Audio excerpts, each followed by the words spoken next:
What's going on, everyone? This is Erik with Full Mount MMA, and today I'm joined by Xtreme Couture's Erik Nicksick. Erik, how are you? Doing well, man. Thanks for having me on. Yeah, of course, anytime. So we were texting back and forth a little bit before this. You were working with Cody Garbrandt this morning, is that right? Yeah, I got some working with Cody, and then we had Aljo spar right after. So yeah, it was perfect. Yeah, how often does Cody come up? Cody actually moved to Vegas, so he's here full time now. So we're just kind of getting the groundwork, the foundation laid, and we're introducing him to other coaches in the gym, and we have so many talented guys throughout the facility. I think it's important for him to take advantage of like all the coaches here, and kind of pick and choose who he wants to work with and what he wants to do. So yeah, he just came out here about a week and a half ago. Oh, awesome. Well, I wanted to ask you actually, because I saw Aljamain and Merab at the gym. How often do they come out? I know they kind of gym hop since Aljo moved to Vegas. Yeah, so Aljo's pretty much here almost every day. Rob kind of cross trains a little bit more than anybody, but Aljo's in here. Usually he's hitting one or two practices a day, and I know he goes over to 10 Planet, does some of the grappling over there too. So, but I mean that's Vegas, man. We have a pretty open door policy, and we have so many great coaches out here in Las Vegas. I think it's important for you to be able to take advantage of a lot of the different styles.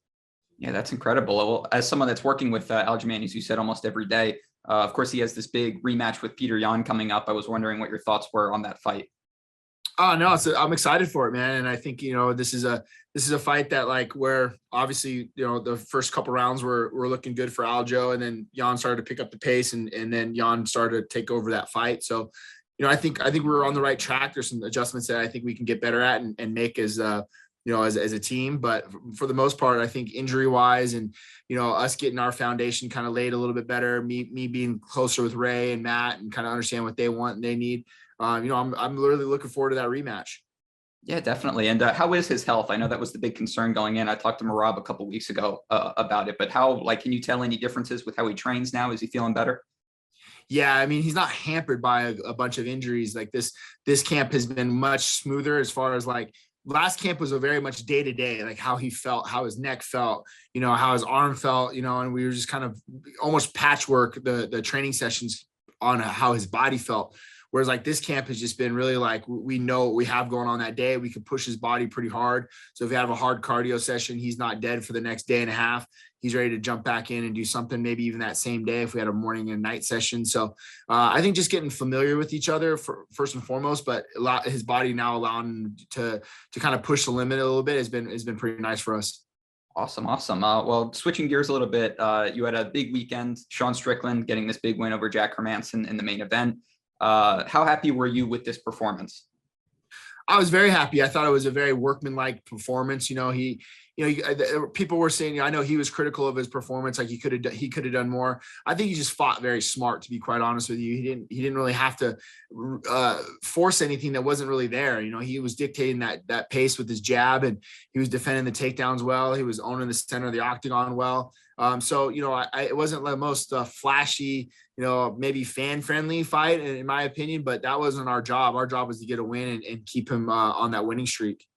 Yeah, absolutely. Yeah, and you touched on it there. He was a little hard on himself after the fight, but from the coach's perspective, that was kind of the perfect fight for him. He took no damage and he dominated. Exactly. I felt like if he wanted to, if it turned into more of a brawling type pace, I think Sean could have put him away. I think there was areas that he could have taken advantage of. But from a coaching perspective, I mean, really, I want him to come out of there safe and with no damage.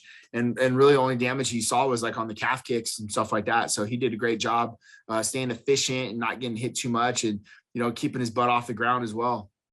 Yeah, definitely. And, I thought he dominated the fight. It seemed like everyone on social media and at the ring thought he dominated the fight. Of course, one of the judges, Aljamain, ended up giving the decision to Hermansson 3-2. I know you were talking on Twitter about this, but what were your thoughts on that? I mean, it's just wild inconsistencies, and I think that's, as a coach, man, it just, when you hear that name, your heart just sinks because you just don't know what you're going to get. And, I know I was critical of him, and I don't know him as a person, and I never want to attack the man as a person. I think, as a judge, I think he's just wildly inconsistent. And I feel like there needs to be some review board or some sort of sit down and understand why he's making these decisions, because the livelihood of these fighters and coaches are depending on somebody making the right decision. Thankfully, the other two judges got it right. but just seeing how off he was on his scoring, and there literally wasn't one other person that had Jack Hermansson winning. You can make arguments for 1 or 2 rounds here or there, but for him to be having him scoring and winning that fight, I just thought was egregious, man. So, like I said on Twitter, I always open my gym up to any judges and coach or refs that want to come in and get extra work. I think that's the biggest thing is when and where are they getting their reps? They're getting their reps in live training, live goes, right? When it really matters the most. There's no practice time for these judges. So I just think he's just wildly inconsistent. And, I thought a lot of the scorecards were all over the place. I thought Doug Crosby's was kind of, he had 30-27 for Nick Maximo, and Puna dropped the guy twice in the first round. It's like, man, what are we looking at here? So, I just think a little bit better on review board and getting to understand why these judges are making these decisions. Yeah, definitely. Well said. You kind of touched on it there. You had several fighters competing that night in that event. Soriano, as you said, in the co-main event of that fight. As the head coach, how do you kind of balance, the attention and bringing so many fighters out to all these different fights because you have such a big roster? I think you have to be able to delegate and lean on the other coaches as well. Nate Pettit really does a marvelous job with Puna. And so Puna and Nate are so comfortable together, whereas Sean doesn't need a lot of attention either. So it was super easy for me to be able to kind of jump in back and forth. And then, obviously with Puna fighting right before, I warmed up Sean and then warmed up Puna and then had the rest of the guys stay in and warm up Sean, and Sean was ready to go by the time I came back. And for me, it doesn't matter win, lose, or draw. You have to maintain that same energy no matter what. So it was easy for me to just, obviously wipe the Puna part clean. I have to jump in and take care of Sean. Then when Sean's fight was over, then I could reflect on the 2 fights as a whole. Definitely. And, Sean very highly ranked at middleweight now on this great winning streak in the division. What would you like to see next for him to kind of propel him to a title shot? Is there anyone that you see that could be that next step for him? I think there's a lot of things that are going to shake out this weekend with the championship fight, and then the co-main, or not the co-main, but the Derek Brunson and Cannonier fight. So after this weekend, I think the way the landscape looks is going to really be telling. So, don't forget, like, let's say Izzy wins that fight, that opens up a possible fight with Robert Whitaker. The winner out of Cannonier and Brunson would probably get a title fight. So maybe the loser out of that fight as well opens up for Sean also. And you got Marvin and Paulo Costa sitting there waiting around. So that was the 2 names are always kicking around because they're not booked. But again, our timeline between these 2 fights is only a week apart. So the winners or losers of these next 2 fights could really, put Sean in that mix. What's Sean like in the gym? I know he gets a lot of media attention because he's kind of crazy in front of the media, but I'm wondering, as somebody that sees him in a different way, what is he like as a person, as you could tell? What would be the best word? To be honest with you, he's very resilient. I think when he comes to his teammates and his guys around him, he's really pushing the pace. He's always making guys accountable. I honestly, I think he's a really good teammate. He goes hard on people, but here's the thing is he's going to tell you that. The worst thing in the world is when you get a sparring partner that says, hey, let's go light, let's touch, or let's flow. And then the guy's out there trying to take your head off. That's what pisses people off. With Sean, he knows, and that he's going to go hard and there's going to be tough rounds. So before you get in the cage, he'll tell you like, hey, we're going to fight today. We're going to do this today. We're going to do that. So I definitely appreciate it, man. You know what you're going to get out of Sean Strickland. And he really, man, I swear to you, he really pushes his teammates hard and holds them accountable for their actions and their hard work in the room. That's great to hear. Obviously, great year already for you guys with both Sean's win and, of course, Francis Ngannou's win at UFC 270. I know there was a lot of pressure on Francis before this fight, between the whole UFC contract thing, the whole beef with Fernand Lopez and Ciryl Gane. But now that he's won the fight, has a lot of that pressure been lifted? Have you noticed that, how has his spirits been since he's won that fight? Oh yeah, he's walking on cloud 9, man. He's been amazing. He's been amazing, and other than just having to do the knee surgery coming up here in March, that was really the only thing that was kind of lasting as far as the carryover of the fight went. But I couldn't be more proud of him, man. Honestly, God, when he won that fight, and I think that you saw that moment in the corner after where I was like, hey, you did this. That was all on him. He found the way to win. It was his hard work and determination to take this fight with the blown out knee and do everything because of his self-belief. So I couldn't be more proud of him. And all the cards were stacked against him, and he faced that adversity and went through it, man, and won the fight. Yeah, it was awesome. Of course, showed his heart, and your coaching as well, with that wrestling heavy game plan that I don't think a lot of people saw coming, especially since the knee injury was kind of kept under wraps. I think all of us are kind of curious, how much did his wrestling actually improve leading up to this fight camp? Like, was this a skill that he's always had just because we've never seen him use it before? Yeah, it's been a skill that he's been really working on all the way back from the Jairzinho fight.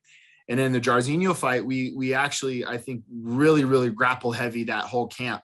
Remember, we ended up having 15 weeks because it was about, I think, 2 weeks before the pandemic hit and shut everything down. We were supposed to leave to go to Columbus, Ohio. So once that happened, we had to hit the reset button. We didn't want to lose ground on where we were at camp-wise. And he was 255 pounds in shape, cut, chiseled. I mean, we were ready to go. And then with that time, we took about 2 or 3 days off, I think. And I remember like, hey, bro, we got to get back to work. Even though the gym's closed, I have a key. You and I are going to get in the gym. And I brought Randy Couture in. And so it was like the three of us and maybe 1 or 2 other people. And that was really it. And we got to work. It was wall series stuff. It was grappling. It was pins. It was half guard game, top side, cradles, near side, far side. I mean, we went over everything during a pandemic when all we had was time. So what were you going to do? Go home and sit on the couch? It was like, no, bro, let's stay in the gym and train. So during that whole camp, when the camp restarted, we had Bogoy Ivanov. We had another couple heavyweights that were in here that were getting ready for their fights. So that whole camp kind of switched in a way. We were already ready to fight Jairzinho, a particular style. And then we had this new skill set, and he went in and wrestled heavy for the rest of the camp. So it's been something we've been seeing for a long time, especially in the gym. People that come to Xtreme Couture and see any other sparring, they see Francis taking people down. So we knew what he was capable of. And that's the whole idea. Like, people ask like, oh, did you guys have a grappling heavy game plan? Not necessarily. Our game plan is to take whatever's available to us, but you have to have the right tools and the skill set to be able to execute that. So giving him the wrestling, I think he was able to fall back on that and find a proper path to victory. And that's what happened. That's incredible. Yeah, because that makes a lot of sense timeline wise, because we kind of got a glimpse of his wrestling improvements in the second Stipe fight. But of course, he finished it with the hands. So that makes a lot of sense when you say it like that. And I guess just from your perspective, there was some pressure on you as well with knowing about Francis's knee injury. Obviously, everyone focusing on this, rift between Francis and his coach. So how relieved were you after the fight was over and Francis got that W? Oh man, I was so relieved. I was so happy. Just, it was one of those situations where once I knew we were fighting and I had clarity on that actually relieved a lot of pressure on me as well. Because, I said it and I've come on record saying it, myself, Coach Dewey and Markel, we all felt that it was probably best for Francis to pull out of that fight. And once Francis made the decision that he wanted to fight and that he was staying in this fight, then my mindset shifted gears because I wanted to stay focused on making sure he knew that I believed that we can win this fight. So once everything when we got to LA and it was like, hey, it's on, we're fighting, the doctor cleared us, then I was relieved from that point on. That's great. That's great. Well, Erik, it's been an incredible year for your gym. So congratulations. Hopefully, the success keeps going moving forward. Before I let you go, you've been so generous with your time today. I wanted to give you the floor. Anyone you wanted to shout out, teammates, sponsors, any personal things you have going on, floor is yours. Man, just, shout out to all the boys at Xtreme Couture, all the coaching staff. I mean, we got Gym of the Year this year, and it was such a great honor by MMA Junkie. And I think it just shows the hard work of all the coaching staff, Eddie Baracco, Jimmy Gifford, Dennis Davis, Ray Sefo, Nate Pettit, Roman, Jake Shields. It really takes a village, man, to be successful. It's not one coach in here doing the job. It's all of us. And, we got Casey O'Neill going to battle this weekend. She'll be out there with Coach Eddie. Then you got Jimmy Gifford out cornering the rest of the crew, so it's just a great vibe going on in the gym. So, for me, just shout out to the team and everybody here at Xtreme Couture. There it is. Erik, thank you so much for joining us today. It was great to have you. My pleasure, Erik. Thanks, brother. Thanks for having me on. Hey, everyone. Thanks for watching this video. If you like our content, be sure to subscribe to Full Man MMA. And while you're at it, make sure to hit the bell icon as well so you never miss an update from us.